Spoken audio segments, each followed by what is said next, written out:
Hello guys, and welcome back to another Kerbal Space Program video. Today, as you can see, we are not starting in the vehicle assembly building, and we are already off with this rocket. I did not show you guys the build montage because I don't have a build montage for this rocket. I built it in my personal time. I wasn't really planning to record this mission, but I didn't really have a video plan for today, so I decided, hell with it, let's record it. So we have Valentina, and I think it's Bob, going to Dres today. We're going to visit the Dres Canyon. This is now going to be the fifth place we have visited in the Kerbal Space Program world. We've been to the Mun, Minmus, Gilly, Duna, not in that order, and now finally Dres. And I think Dres is sort of underrated because of the Dres Canyon. It is still incredibly boring though. It's, pretty much the Mun, just much harder to get to, much further away, and requires much more Delta V. So there you can see it. We are bringing this weird looking contraption to Dres. It's a car, and we will detach those side boosters once we are at Dres. They're just for the landing. And then we will return to the Kerbin planet, mind you. So it's not really efficient for Dres right here. We could have done this with far less Delta V, far less fuel. But I wasn't really set on where I was sending this when I was designing the rocket. And again, I wasn't really planning on recording it, so, I built it really big. And then we decided to take it to Dres. So, we didn't need as much Delta V as I had originally built into this rocket. This rocket's probably ELU capable, although it would be kind of tight because we'd be coming in at an extremely elliptical orbit that we might need a few gravity assists to get the Delta V.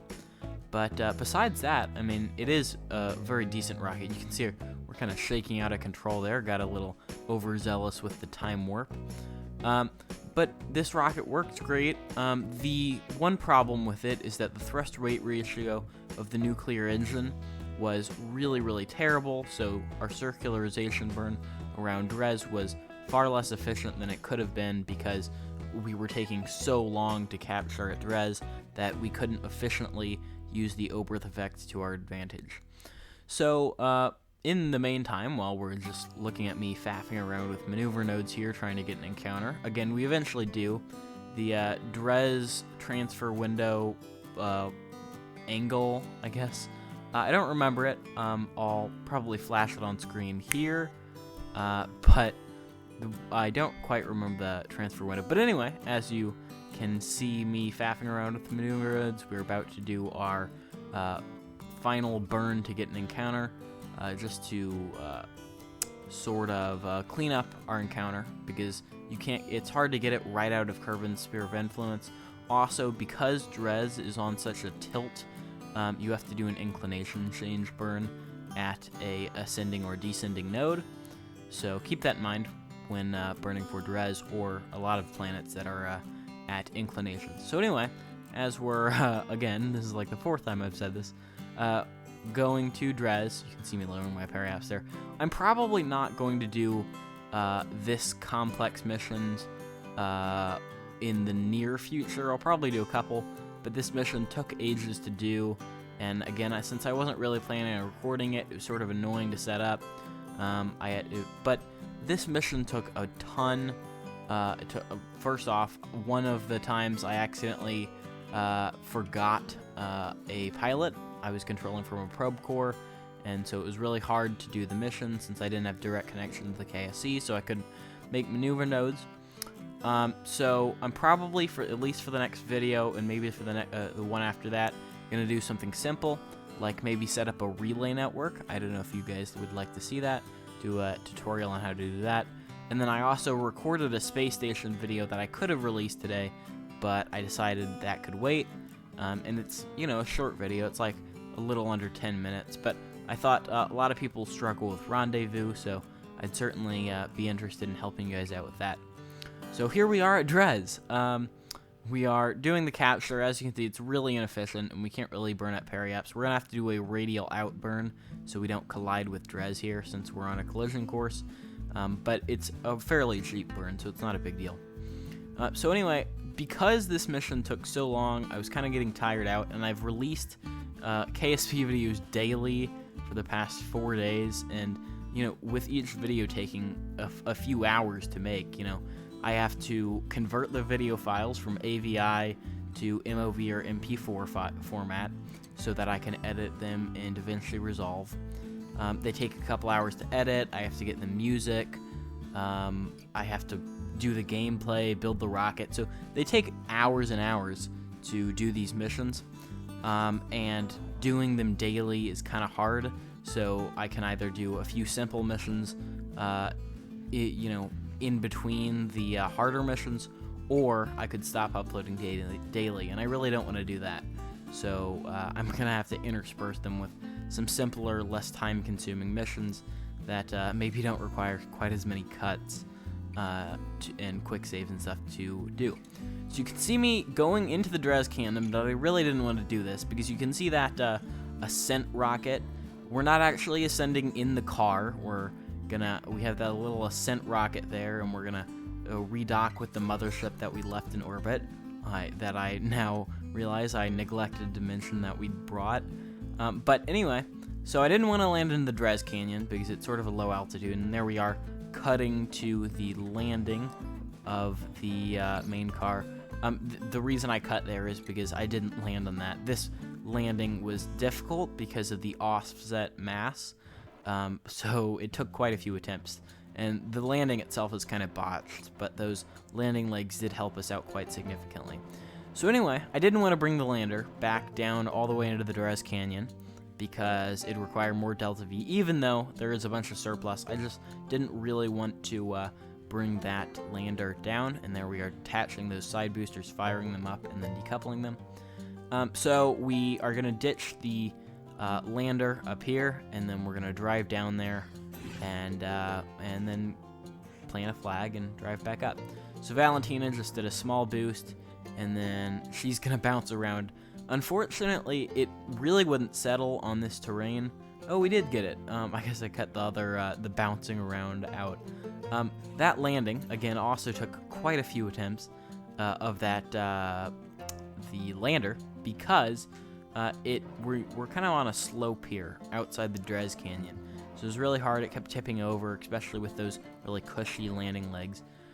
But I eventually got it, as you can see.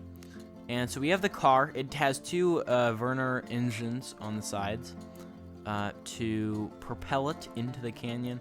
Because Dres has such a low gravity, it's sort of hard for the car to stick to the ground. I think this car would have been far better on something like Duna, that has a higher gravity.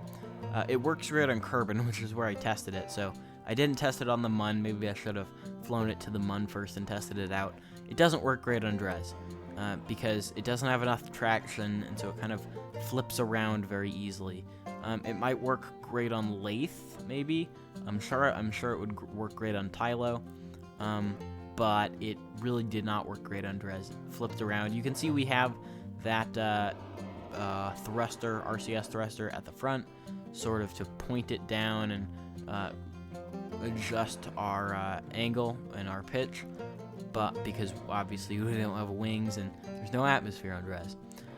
But really, I did not drive this Rover a lot. I more used the wheels as sort of a cushion to fly it around, but not a problem because as you can see, the Rover is constructed out of MK2 Mark II. Why do I pronounce it like that?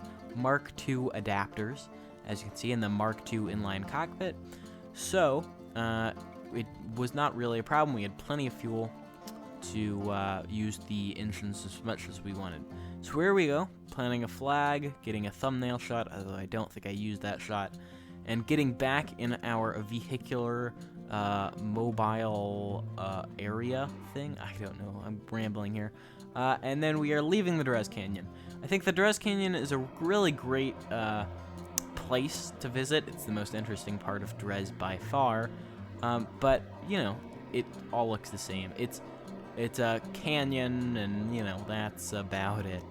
You can't really, stay here for very long. There's not much else to see once you see a big canyon in the ground. It is one of the cooler features. I think the only thing that really comes close, or I think it's cooler than the Dres Canyon, in the Kerbal Space Program universe, that's a natural feature at least. Some of the monoliths and monuments are sort of cool. Is the moho on the poles? Well, moholes. On Moho, there's 2 of them on the poles of Moho, and they're super deep, way, way deeper than the Dres Canyon, and I think they're a joy to visit. They tend to get very glitchy because they mark the exact poles, so the camera sort of flips around at the moholes, but that's really the only thing that can hold a candle to the Dres Canyon. So as you can see, the rover's flipping around, and I do end up blowing up the nose cone. There it goes. But at this point, I was like, you know what? I'm not reloading another quick save. I've been doing this mission for too long, so I said, screw it. It's not like this is a recoverable car anyway.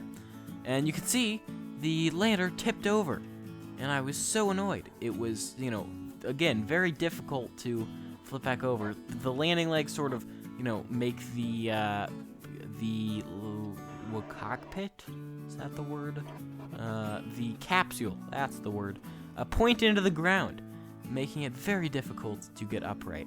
But as you can see, we landed it upright just so we could quick save and time warp, and we are going to be redocking with the mothership. We have those 4 Twitch engines on the side, which provide plenty of thrust for us to circularize, and you can already see those indicators when we are redocking with the mothership. We got pretty close. We're aiming for those purple indicators, and we got a very close encounter. Now they're orange because they're the very next ones. So once you get within, I'd say, around 10-15 kilometers of your target on an encounter, burn retrograde relative to the target, and then burn towards the target, and you will be able to rendezvous. You might have to play around to get those encounters within 10 to 15 kilometers, but once you get it, it's not a big deal. So that small lander cannot dock with the big ship, different size docking ports. So we just ditched that lander, flew Valentina, finally using Valentina on a mission, poor Val, and are flying back to Kerbin. I did not use a transfer window here. When you're coming from such a high altitude over the sun, you really don't need transfer windows because the efficiency gained by doing it in a direct, perfect transfer window really isn't that great.